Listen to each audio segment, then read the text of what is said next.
Hallo, liebe Zuhörerinnen und Zuhörer. Dieser Taz-Talk wird auf Englisch stattfinden. Wir beginnen aber erstmal mit einem Werbeblock in eigener Sache. Und zwar sind die Online-Inhalte der Taz wie auf taz.de oder auch die Taz-Talks frei zugänglich, werden aber finanziert durch Ihre Unterstützung bei Taz zahlig. Taz zahlig ist keine Paywall, sondern unsere Paywahl. Alle weiteren Informationen findet ihr unter taz.de. Zahl ich. Hallo, liebe Zuhörerinnen und Zuhörer.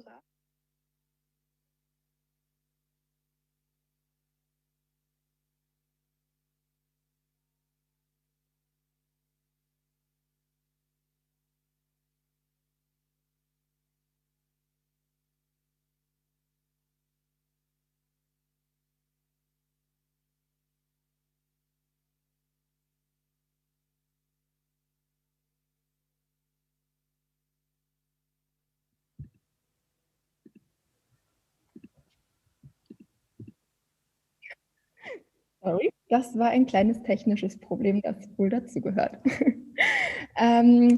Gut, machen wir weiter. Fragen könnt ihr stellen, und zwar über die Kommentarfunktion oder per E-Mail an taz.de. So, wir switchen mal weiter auf Englisch. Welcome to our Taz Talk number 119. We as Taz established this format during the ongoing pandemic, and I feel very honored to introduce our guest Anuradha Bhasin. She is a journalist from Kashmir, chief executive editor of the Kashmir Times, one of the most important independent voices from the valley since 1954. The newspaper was founded by human rights activist Ved Bhasin, your father. Anuradha, you were invited in December 2019 when the shutdown of internet and community services were still very new and current. Today, we are gathering here to hear your perspectives and viewpoints of the shutdown and the freedom of speech crisis, which has been escalating further since that point. So, freedom of press and opinion are considered a precious good in Germany. As a fundamental element of democracy, they are anchored in Article 5 of the Constitution. Every person shall have the right to express their opinions in speech, writing, and pictures, and to inform themselves without hindrance from generally accessible sources. There shall be no censorship. So, Anuradha, please feel free to take it up from here and shed a light on the constitutional framework in India vis-a-vis, and the journalistic freedom and media freedom in general. Look, in India, we do not have a specific press law as yet. But press freedom has come under the fundamental right to freedom of expression, which initially was pretty much absolute, but with the First Amendment made in the 1950s itself, there was a slight bar and riders added to the freedom of expression, that imposing certain restrictions on speeches that could be insightful. Now, who gets to decide what is insightful? These are bureaucrats or the government of the day.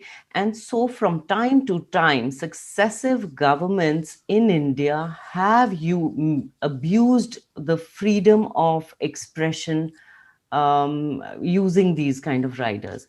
But what was earlier an exception is now becoming a norm. Not only in Kashmir, in fact, across India, but Kashmir has been now, it appears that it is becoming like a test laboratory for rest of India, particularly after 2019. So after the government stripped off the autonomous rights of the Kashmir region?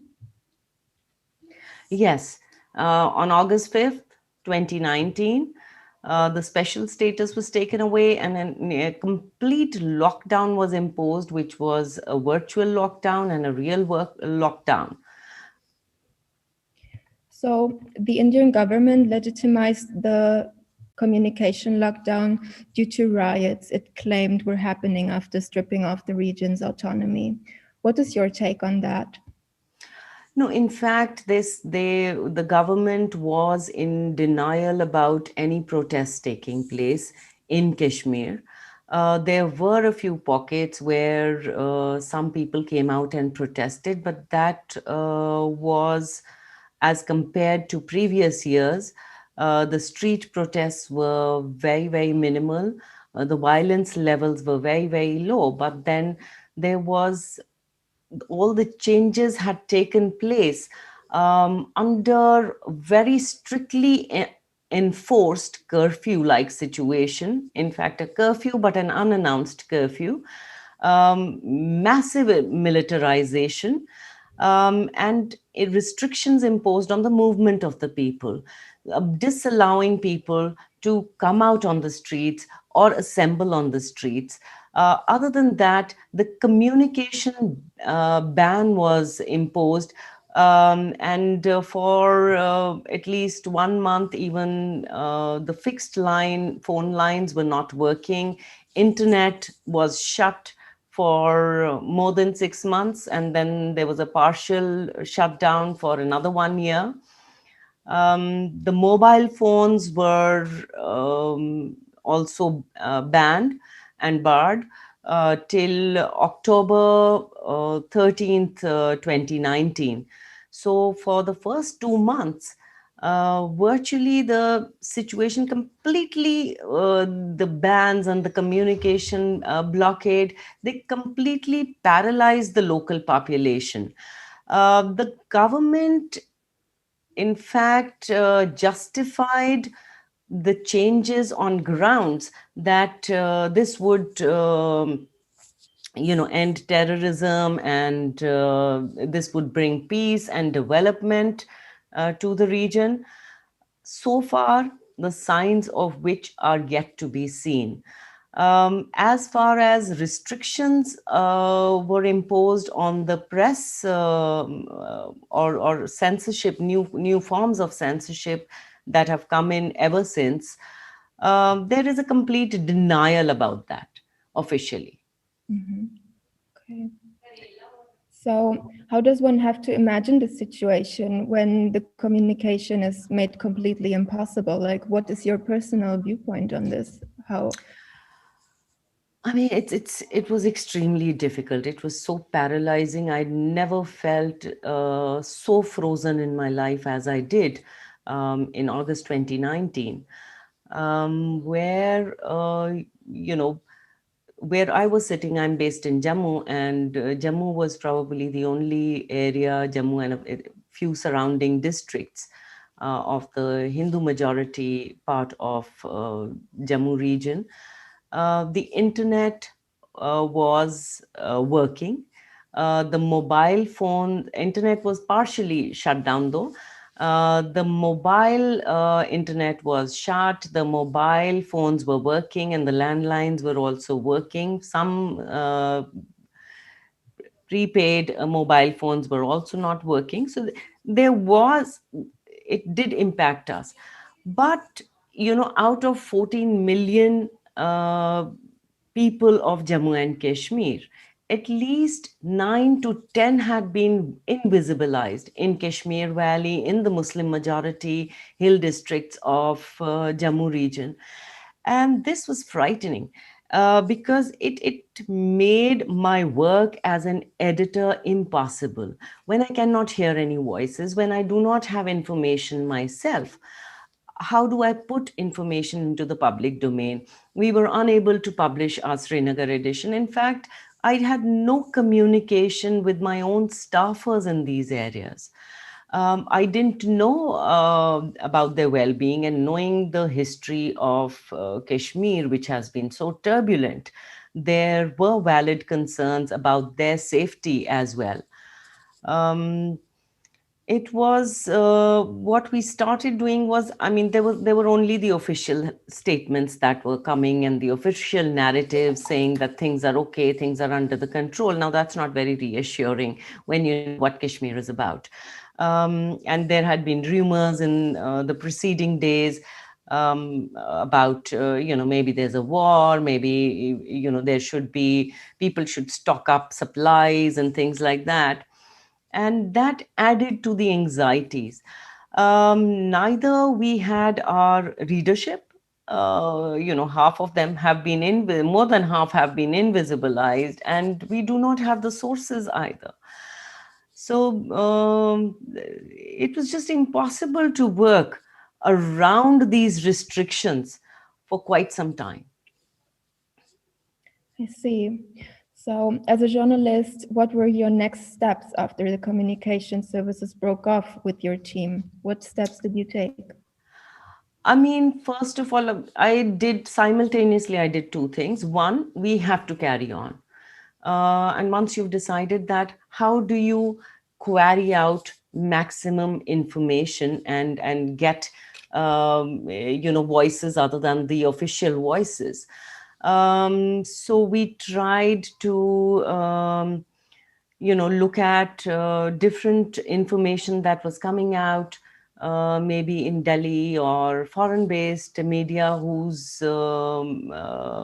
had sent in their teams to Kashmir to report, and using these as sources. We also started scanning the social media networks and trying to get in touch with people who were coming out of the valley, people who'd had some contact with the valley, and use them as sources. Maybe you interviewed them, and though it wasn't, it didn't give you an exact glimpse of what was happening in the valley, but where, but that was the best possible way we could maximize the voices, and knowing that this freeze is going to last longer and it is so debilitating for the media. In the very first week, I petitioned the Supreme Court of India against the communication curbs. And what kind of petition was this that forced the Supreme Court ruling later? Yes, it took about 5 months for the Supreme Court to decide on it. The petition had argued that the communication ban was disallowing me as a professional to work. It had had a chilling impact on journalism, and that we were unable to bring out our Srinagar edition or circulate our newspapers, update our website regularly, and these were leading to massive losses as well. The other thing was that there was no information. There are right under Article 19, which deals with the freedom of expression, was also being curtailed. So these were some of the things that were part of the petition. Okay. And what did the Supreme Court rule later? 5 months later, it did say that access to internet is a fundamental right, but said that, we are not going to declare it because this is not what the petition asked for. It instead asked the government to review the situation and restore the internet, um, in as per the demands of the situation, as it allows, because the government had been arguing that the security situation in Jammu and Kashmir is bad. There is a lot of militancy. The militants will use the internet to circulate their propaganda, which is why there was a clampdown. And even though the numbers of statistical data, even the official data has shown that there were about 200 to 300 militants operating, which is not even 1% of the population. So were the restrictions disproportionate? And these were questions that the verdict also weighed, and on the basis of test of proportionality, they were deemed illegal. But in implementation, the Supreme Court fell short of just announcing that internet should be immediately restored. Instead, it had put the ball in the government's court and given it more time to buy more time, to keep procrastinating on restoration of internet, which came in phases. First there were a few whitelisted sites. Then there was, and this was only related to fixed landline. They were asking people to sign bonds and take assurances that there would be no misuse of internet, no videos would be uploaded, and the conditions made it impossible for any journalist to follow. But gradually, the internet, within the next 2-3 months, much of the internet was restored, but mobile internet was still functioning at very low speed. Thereafter, there were several petitions in the court filed by other people, not by me. And during this time, the pandemic had started, and people were working from home. There'd been a lockdown since March. And the government was talking about work from home culture, study from home culture, and it was difficult for the students to cope up, for people to cope up with their work. So it in some ways it also amounted to deprivation of livelihood, deprivation of education, because majority subscribers in India, internet subscribers, do not have fixed internet connectivity. They rely more on the mobile internet connectivity, which is cheaper. Okay, I see. So when they first started to restore parts of the internet, especially social media in the very first parts was still on the blacklist. So Yes. what was the role of social media in general in this whole conflict of connectivity?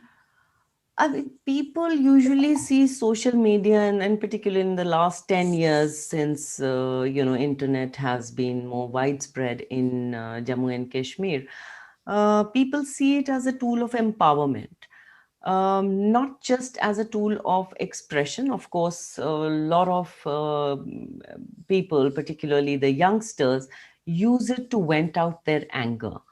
Now, a lot of this anger will not necessarily come out in harsh words. It comes out in most creative forms also as well. The other thing is that if you look at Jammu and Kashmir topographically, many of its areas are hilly areas and roadless areas. For years, they have been out of bounds. For years, they have been, the communication between these areas and rest of Jammu and Kashmir has been very, very minimal. And the internet and then mobile internet particularly revolutionized the whole thing. I remember in the 90s when we were working, there was very little information coming out of these areas. So the internet empowered these people. They brought them closer to to the public in general. Uh, we as journalists had access to them. We could bring out their voices and amplify these. Um, and I think even if, as far as militants are concerned, many of the militants who are well trained are using satellite phones, not internet, for their connectivity. Mhm. Yeah. So Kashmir has experienced several internet shutdowns in the last couple of years, but what was new and particularly different about this shutdown? What was different was that this was absolute. What was also different was that there was a certain permanence to it. We've had previous shutdowns which lasted a few days, maybe even a few months, they were often restricted to few pockets. Say South in recent years, because South Kashmir has been hotter than, in terms of insurgency, has been hotter than most other areas. So mostly in that district, these South Kashmir districts, the internet would be switched off. Sometimes the internet connectivity was impacted only partially. The mobile internet would be barred, but the fixed line was working. So it wasn't so absolute. Now, this particular internet communication ban, which also included fixed line normal phones, and even they were completely out of bounds. So there was complete silence. There was a complete invisibilization of people. It was like people had been pushed behind an iron curtain. Um, we've never seen something like this, and in fact, I don't think anywhere in the world, in an entire region like this. Um, 14 million people completely cut off. I mean, at least 10 million completely cut off, and the rest partially cut off from the world. At a time when we're talking about the world being a global village, at a time when internet is not a luxury, it is a vital tool for many, many people, including journalists. They depend on it for their existence. And what were the options for the people who still tried to get internet connectivity? There was the situation with the Internet Express, where the authorities legitimized offices where people could access the internet. Could you explain? Yes, in the very first week of Jammu and Kashmir losing its special status and its reorganization, the Jammu and Kashmir government set up a media facilitation center.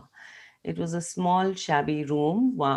It started operating from the basement of a hotel, a dingy place where 4 computers were set up, and only 3 were working. One was dysfunctional, and there was one mobile phone, and there were about 200 journalists jostling for space.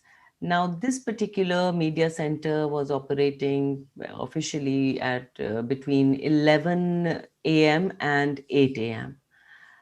So there were fixed working hours for the journalists, and with 200 people, trying to get their time on the computer, there were squabbles, there were fights. Many were unable to file their stories, and the connectivity was weak. And other than that, everybody's work was under surveillance of the government. Their phone calls were being monitored, and also under surveillance. You could look into everybody's work. There were about 10 people poring over your head as you keyed in your story, and it's not very comforting. So it was very challenging.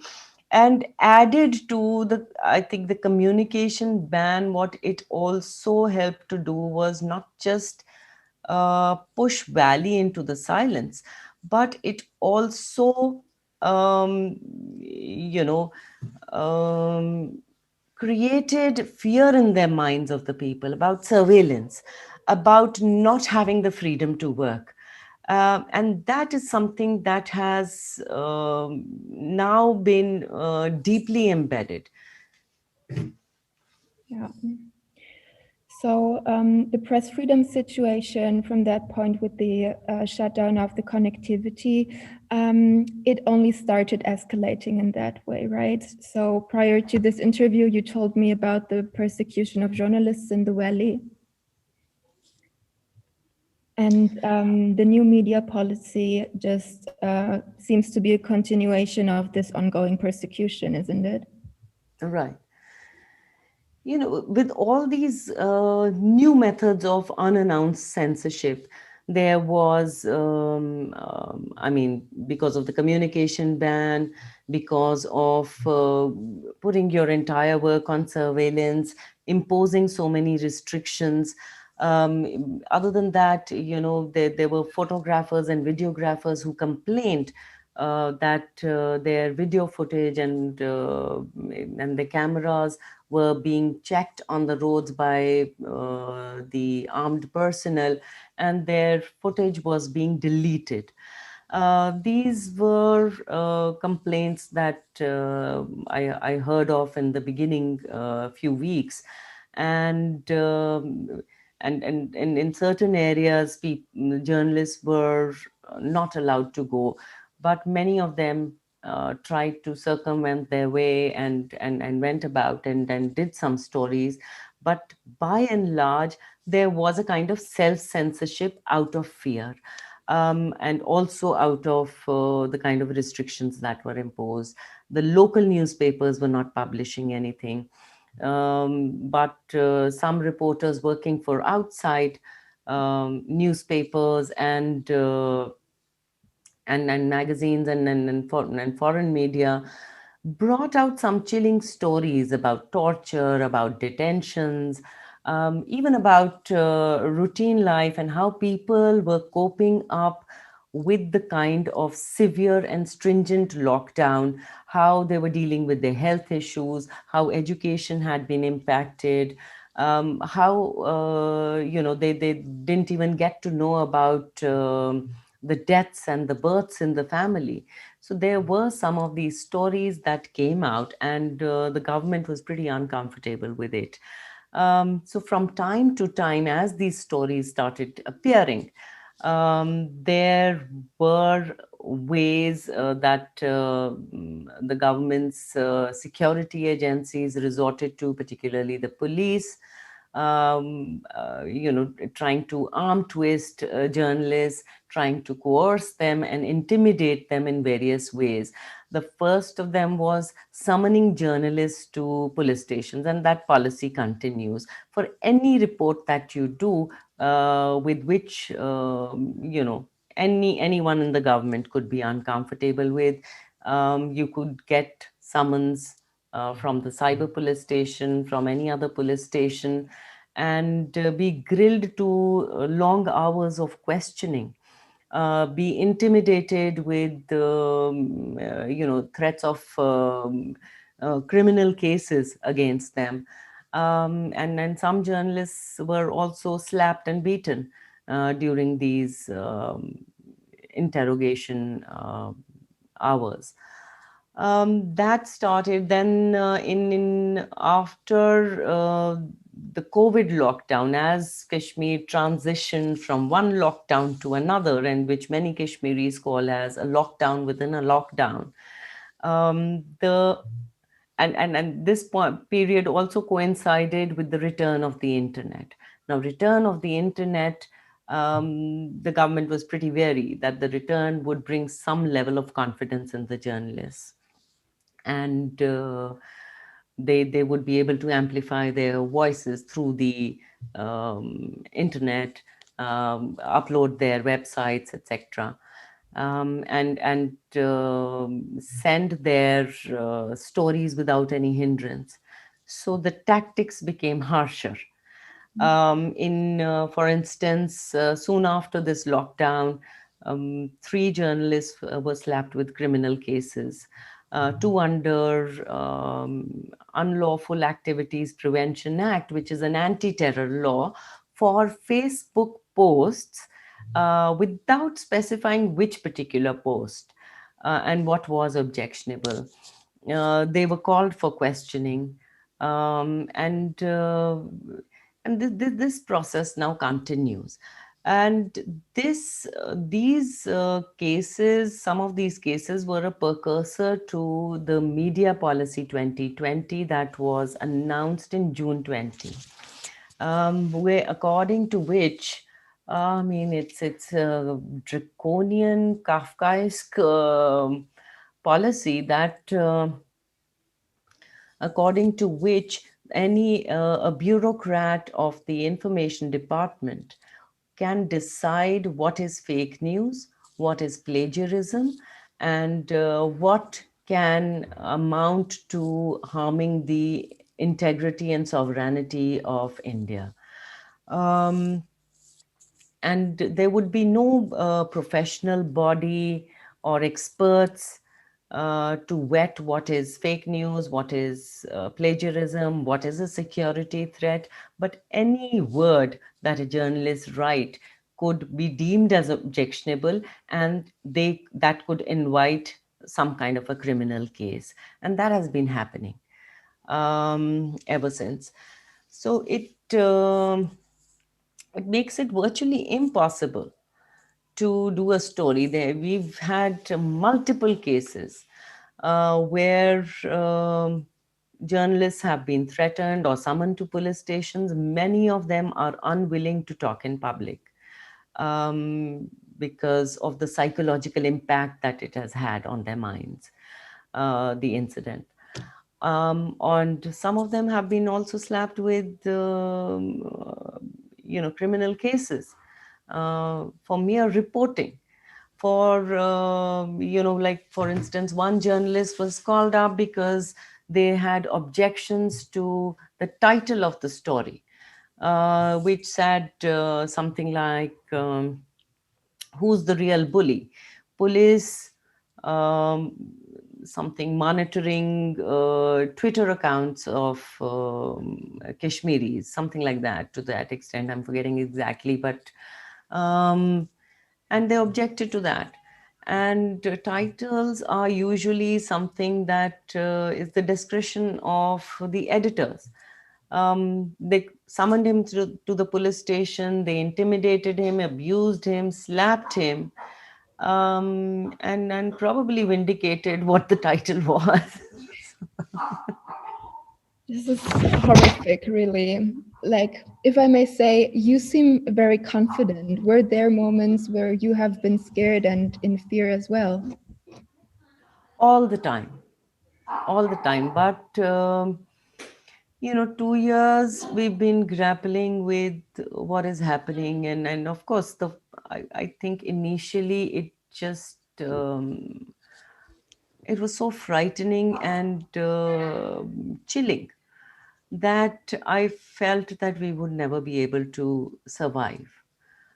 We did. I mean, we're not doing a great job, but so far we've just managed to keep ourselves alive. And the threat perception is there. But at the end of the day, for the journalist, there are only two choices: either you surrender or you fight back. The only third choice is that switch over to another profession. So I, so far we've decided to fight back, and once you've decided to do that, I think you just start living with that fear. Oh, I have huge respect for that decision. Thank you. I have one question coming in from our viewers. It's from Zara Ehsan, and she is asking, which role does Israel's surveillance technology sold to India play in the situation? Do you know something about that? Yeah, I mean, a bit about, of course, a lot of what India is picking up is from the Israeli playbook, in the way that conversations are being listened to, in the way that phones are being tapped, in the way that social media accounts are being followed or hacked. All of that. We've had that the Pegasus scam where the the digital media space of several Indians, and including even Kashmiris, has been on the watch list of the government. Um, and that I'm aware that other than that, the entire there are many ways in which they borrow from the Israeli, policies. Yeah.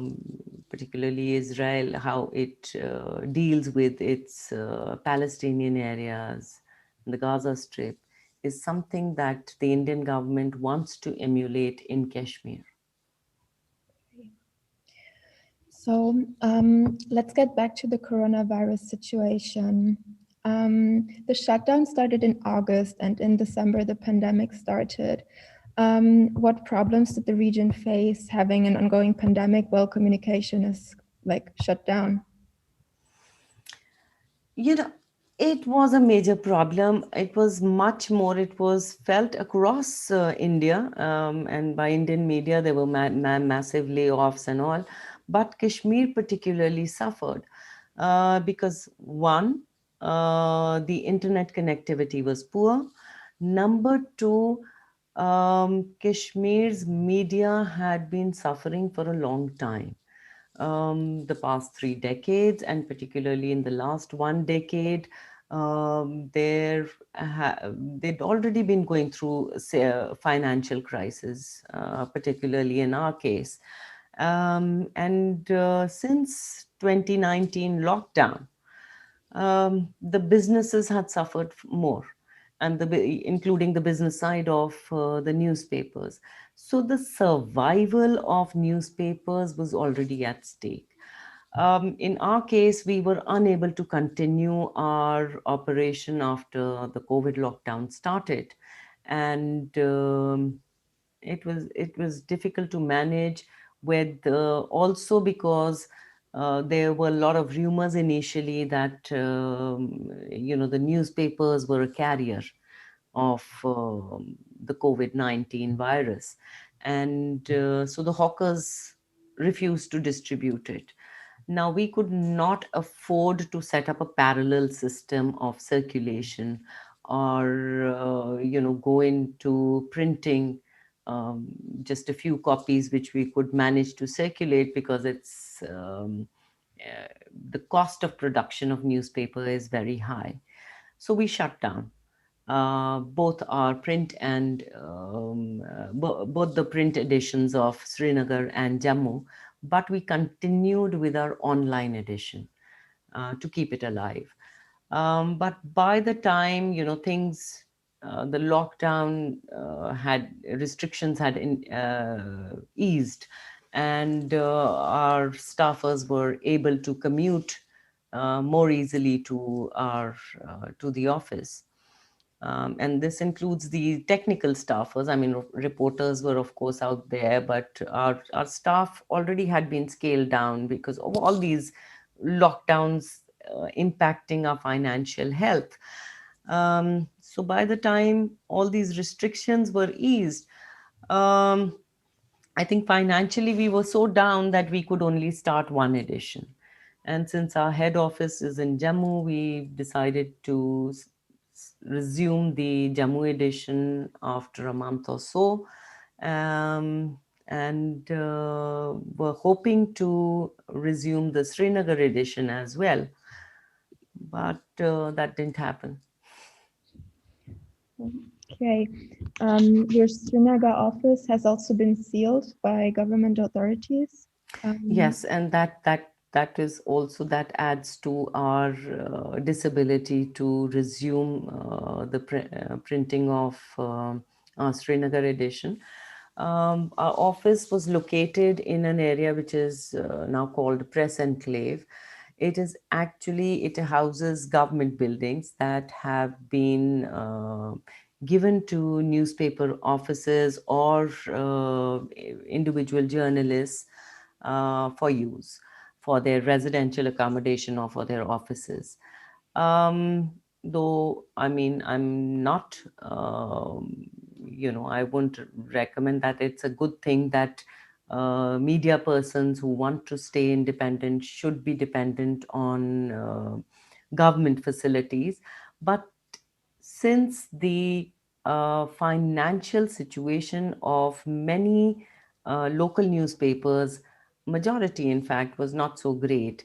These are not big business houses. These are small newspapers catering to a smaller population, catering to a difficult area, geographically sprawled. And so there's always been that system has followed. And because newspaper prices never went up, I mean, it's just been about 2 rupees or 3 rupees over a period of so many years. And so they were unable to match the cost. So there has been a lot of reliance on advertisements, there has been a lot of reliance on government accommodation. um, but in this particular case, they handpicked. Of course, the government ads had been shut down for a long time. The central government, there are the federal government ads, and were the state government ads. The federal government ads were stopped to us 10 years ago, and the state government stopped the ads the day I went to court. So, as far as that, the only thing we had was our office, which was housed in a government building, where all other offices are housed in similar buildings. But there was handpicking of people who would be evicted. Of course, the government can, any point of time, can use, its whims to oust us. But there is a set procedure. According to laws, they had to serve us with notice, they had to wait for objections, and all that process. And then serve us the eviction notice if they find nothing valid or substantial in our arguments. But there was no such procedure was followed. Two government people came.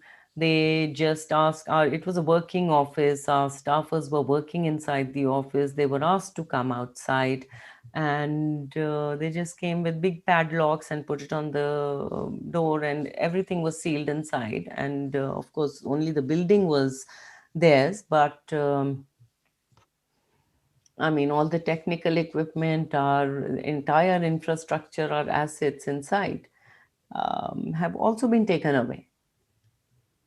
Has this been your only personal experience where you have encountered like the governmental authorities and their force that they put on journalists? No, this is not the only experience. I mean, there were other, when the lockdown started in August, there were um, journalists who were working for national media, and because they'd been doing certain stories, they were evicted from their houses without any notice within 3 days, and houses or offices, whatever they were using it for.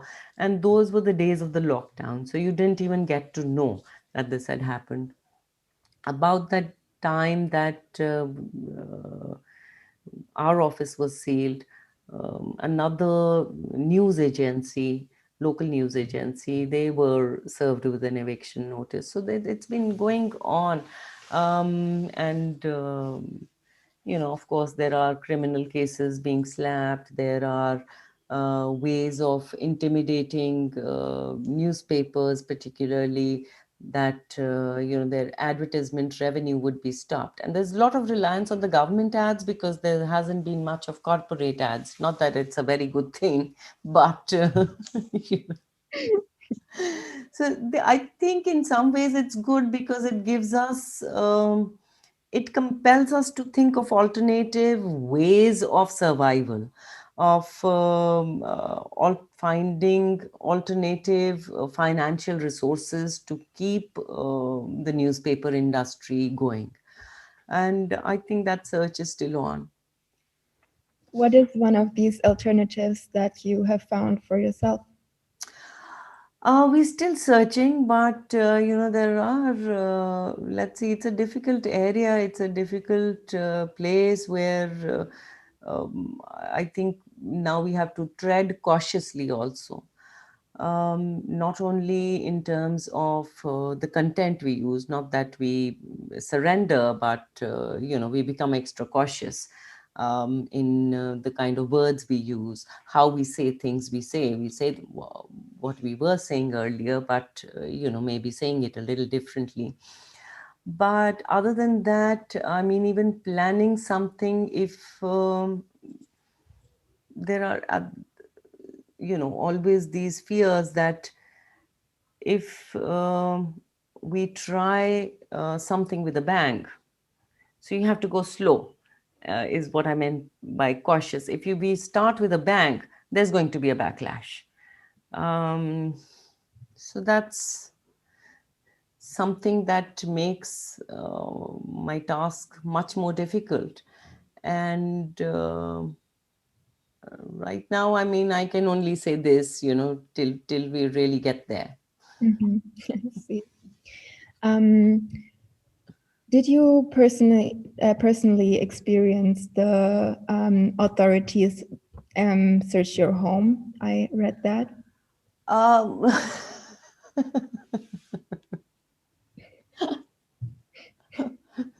Yeah, I mean, sorry, but yeah, these are thoughts at the back of my mind. Is it a possibility? It could be. There was the anti-terror agency, the National Investigation Agency, which deals with the terror cases, has searched houses and office premises of another one newspaper. Some of the editors of two newspapers were summoned by NIA in Delhi just before the 2019 changes were made. Then in October 2020, a journalist who works for Agency France Press was AFP was his house and premises was searched. Another newspaper office was also searched and raided. So yeah, that is a possibility, but no, not so far. But you keep hearing rumors keep coming back to you through which are actually they originate from the official circle, and they'll convey it to you through your friends, through your staffers, that something can happen. Maybe they'll slap a criminal case, and it's not always very directly conveyed in an intimidating way. Like, for instance, some time back, somebody was asked, was your office, was our office sealed by the NIA, which is the anti-terror agency? And this coming from, you know, the person who told me was told by a police officer. Um, so I'm just wondering, after all these months, how much it's not about lack of intelligence of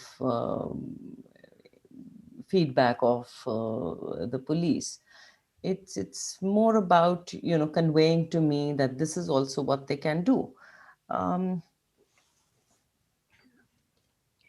So, hearing all these problems, I'm just asking myself, how can we, as an international community of journalists, how can we help amplify those voices if they are getting under shutdown or lockdowns? What can we do to help? Constitutionally, India is a democracy. It says it's been called the largest democracy in the world, and where democratic rights, the way that the media is functioning, under complete unannounced censorship, or even now announced censorship with the media policy in place. Um, I think for the world, for the developed countries of the world, particularly for the democratic countries of the world, and their people, there's a moral obligation to talk about it, to raise this issue, that journalism in Jammu and Kashmir is under threat. So also through social media, I guess it becomes even more important for us to connect with each other and help amplify. Of course. I think that the certain networks also need to be built, whether through social media or other platforms, to even give moral support to the journalists here, some of them who are braving so many challenges, um, perhaps much more than I am. I see. So you also see yourself as an amplifier because you feel like you're not in the worst place of this whole situation? Yes. Not just that, also the fact that I'm not an ethnic Kashmiri by religion. I'm not a Muslim, so I'm better placed in many ways. I guess this is one of the reasons why it's good that we can talk with each other here. Yes, I guess so. I'm very thankful for you doing this talk with us. Thank you so much for having me. Sure. I hope that we will stay in touch, and I wish you and all the people in Kashmir all the best. And yes, thank you very much. Thank you so much. Thank you. For the next step, I'm going to switch back to German again because we're advertising again. Und zwar möchte ich ganz gerne kurz auf den nächsten Taz-Talk hinweisen. Das ist der Taz-Talk Nummer 120. Der findet morgen um 19 Uhr statt und nennt sich das Jesus-Problem. Er wird moderiert von Anastasia Tichomirova und es geht um linke Räume, die von christlichen Narrativen durchzogen werden. Und das ist ein Zitat von Deborah Antmann. Sie wird im Gespräch erzählen, wie sie das ändern möchte und wir hoffen, dass ihr wieder einschalten werdet. Vielen Dank fürs Zuhören und falls im Nachhinein Fragen aufkommen sollten, die Taz-Talk-E-Mails sind offen und wir bedanken uns fürs Zugucken. Thank you, Anuradha, and goodbye. Thank you. Bye.